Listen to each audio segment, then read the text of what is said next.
Galing kami ng Pag-asa, papuntang Palawan, Mainland Palawan. May dalawang barko yan, yung isa ay nasa bandang unahan namin. Medyo malapit ito, parang didikit ito eh. Secure muna natin yung mga gamit natin para hindi mabasa, baka mag-spray ng tubig. Bali ako po yung viral 2021 na muntik na bangga ng Chinese doon, na patawid ako doon sa Quito. Anong nararamdaman mo nun? Masama yung loob ko noon kasi dati naming pangisdaan yan, sa atin yan eh. Ngayon hindi na kami makalapit doon sa dati naming pinapangisdaan, kaya nakakalungkot din isipin. Mang Larry has called Pag-asa Island home for over 17 years.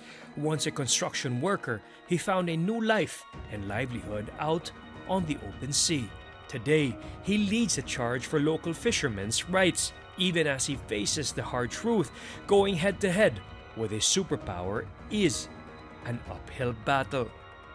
Tuwing lumalabas sila, hindi sila makalayo nang hindi sila sinisita nitong mga China Coast Guard at Chinese Maritime Militia. Hinaharang sila, binabantaan sila, pinipigilan sila sa pangingisda. No? Tapos, lalo na pagdating doon sa tinatawag ng mga K, no? Yung parang maliliit na islang buhangin, ayaw silang palapitin. No? Iyan dati yung area kung saan sila nangingisda kasi mas mababaw, mas safe, kumbaga para sa kanila na mag-angkor, mag-angkla. Dati po malaya pa kaming makatawid-tawid doon sa mga bahura na yan, sa may Subirip. Opo. Malaya pa kami dyan. Ngayon maigpit na kasi nandyan yung mga barko nila.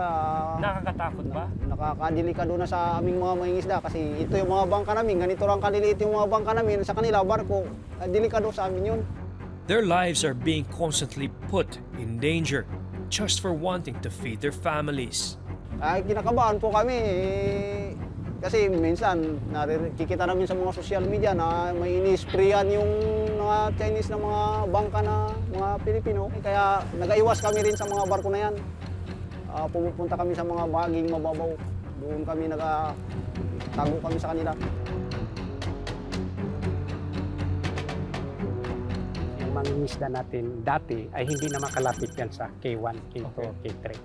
Yung inaangkura.